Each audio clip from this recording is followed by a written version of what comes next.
J'ai gagné plus de 5 millions de francs CFA avec 7 mini cafétérias montées à bord de ce pouce en 2 ans seulement. La question est de savoir comment est-ce que j'ai pu le faire. Alors, dans cette vidéo, je t'explique tout. Depuis les débuts de mon aventure entrepreneuriale jusqu'au niveau où j'en suis aujourd'hui, et les difficultés que j'ai rencontrées, que je continue de rencontrer d'ailleurs dans cette entreprise, et également quelques avantages et quelques conseils pour toi qui aimerais te lancer très prochainement dans l'entrepreneuriat. C'est parti. Salut à toi et bienvenue sur ma chaîne. Je m'appelle Tata Festo et sur cette chaîne, nous parlons du business, du mindset de l'entrepreneuriat, des réalités de l'entrepreneuriat et du quotidien de l'entrepreneur sur le terrain. Si cette thématique t'intéresse, tu t'abonnes. Nous sommes ici au lieu du marché Mendon, situé à Yaoundé, capitale politique du Cameroun. Et c'est dans ce marché que j'ai fait mes premiers pas dans l'entrepreneuriat. J'ai commencé en tant que vendeur ambulant d'emballage plastique. Or, chaque matin, je mettais mes marchandises dans la brouette et je parcourais toutes les rues du marché pour pouvoir vendre des emballages plastiques. Cette activité me permettait de générer 5 000 francs par jour, mais sauf que au bout d'un an, j'ai décidé d'arrêter cette activité. Premièrement, dû au fait que pendant que je vendais les emballages plastiques, je permettais à certains commerçants du marché de pouvoir prendre les emballages plastiques et de me payer plus tard au courant de la semaine.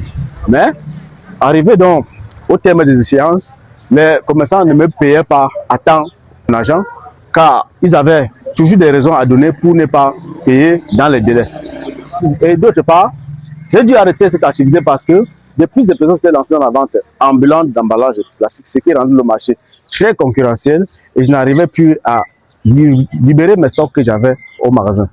Un proverbe dit, il ne faut jamais mettre tous ses œufs dans un panier, ce qui veut dire il ne faut jamais investir tout son argent dans un seul business. Pendant que je me promenais dans le marché pour pouvoir vendre mes emballages plastiques, j'avais rencontré un monsieur qui avait fait monter une cuisine ambulante à bord d'un pouce.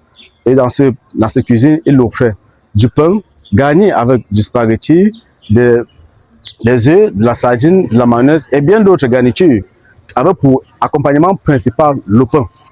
Tous les matins, donc, je me rendais chez ce monsieur-là et pour pouvoir prendre mon petit déjeuner. Mais sauf qu'il fallait attendre pendant quelques minutes car le monsieur était toujours entouré des clients. C'est de là donc est née l'idée de pouvoir me lancer dans ce type d'activité. Je me suis donc rendu dans les dépôts qui étaient dans les environs du marché afin de me renseigner sur combien coûtait la valeur d'œuf. Fort était de constater qu'une avion d'œuf coûtait 2000 francs. Or, le monsieur, quand il vendait un œuf, c'est-à-dire à 150, et déjà, 150, alors pour une avion d'œuf, il parvenait à vendre à 4500. Or, lorsqu'on soustrait les 2000 francs du prix d'achat, on ne restait qu'avec 2500. Donc voilà, 2500 de bénéfices que le monsieur effectuait par avion. Et le monsieur pouvait faire environ 6 avions par jour, soit un bénéfice de 15 000 francs, sans compter les bénéfices provenant du pain et des autres garnitures. Alors je me suis dit, ça c'est une opportunité à saisir. Je me suis donc lancé dans cette activité. Or, initialement, j'avais fait une épargne de 120 000 que je suis allé récupérer. Et puis, j'ai injecté dans le business. J'ai acheté le pouce, j'ai acheté la bouteille à gaz, j'ai acheté la plaque à gaz, j'ai acheté tous les ustensiles de cuisine. Et puis, je suis allé voir un menuisier afin que nous puissions conceptionner ceci. Dès que la conception a été terminée au bout de 2 semaines, je suis entré dans le marché afin de pouvoir partager les parts de ce marché avec ce monsieur. Je me suis lancé. Les débuts n'ont pas été faciles, croyez-moi. Je recevais des moqueries venant des collègues, des commerçants et des amis. Mais je ne me suis pas limité là. Et d'autre part, je recevais également des critiques venant des clients parce que je n'étais pas encore apte à comment faire les omelettes. Plusieurs clients me critiquaient sur la façon de le faire. Mais j'ai commencé à considérer chaque critique comme une opportunité d'amélioration. Alors, je me suis amélioré au fil du temps. Pendant quelques mois, j'ai vu mon amélioration et la clientèle a commencé à augmenter également. Et je me suis dit, il est l'heure pour moi de pouvoir apporter une innovation à ce business. Au lieu de me contacter sur un menu, j'ai ajouté d'autres menus, tels que le sauté spaghetti, la purée d'avocat, les salades et bien d'autres menus, afin de me différencier du monsieur. Vu que la demande a explosé et vu que je ne pouvais pas continuer à gérer seul, j'ai dû créer une deuxième cuisine que voici. Et j'ai recruté une personne avec qui je travaillais pour pouvoir libérer facilement les commandes qui arrivaient. Alors, voilà donc comment, au bout de 2 ans, j'ai pu générer plus de 5 millions de chiffre d'affaires. Or, comme difficulté que je rencontre dans ce domaine, la difficulté principale est due au fait que certains clients, certains commerçants du marché, dès qu'ils viennent, ils te passent la commande et que tu partes les servir. Mais au moment de prendre l'argent, ils te reprogramment sur d'autres jours. Et voilà, il ne faut que repousser les journées. Voilà la principale difficulté qu'ils rencontrent. Et comme autre difficulté, il faut gérer les humeurs des clients. Chaque client qui vient ne vient pas avec la bonne humeur. Et il faut savoir recevoir chaque client tel qu'il vient afin de le fidéliser pour qu'il continue de venir à acheter. Alors voilà donc les difficultés qu'ils font dans cette activité. Alors, comme avantage principal qu'ils rencontrent dans cette activité, premièrement, je ne suis pas imposé sur mes revenus.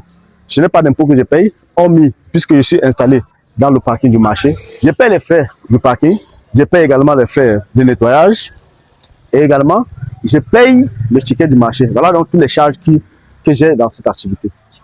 Comme autre avantage, l'activité est très rentable. Je gagne entre 10 000 et 20 000 par jour. Et comme troisième avantage, la matière première est toujours disponible.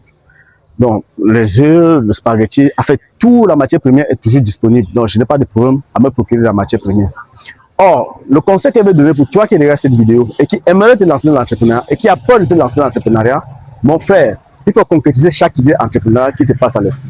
Si je n'avais pas eu cette amabilité de pouvoir concrétiser les idées, je ne serais pas arrivé à ce niveau.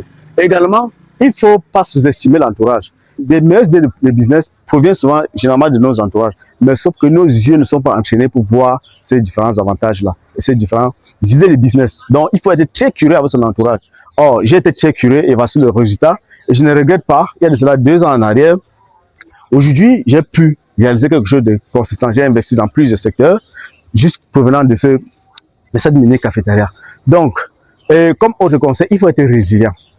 La résilience dans l'entrepreneuriat, c'est une chose à ne pas sous-estimer. Si tu n'es pas résilient, tu ne peux pas tenir. Voilà donc j'arrive au terme du résumé de ma vie entrepreneuriale. Alors, si ce contenu t'intéresse, n'oublie pas de cliquer sur le bouton abonner et de cliquer sur le bouton de notification pour ne rater mes prochaines vidéos. Peace out.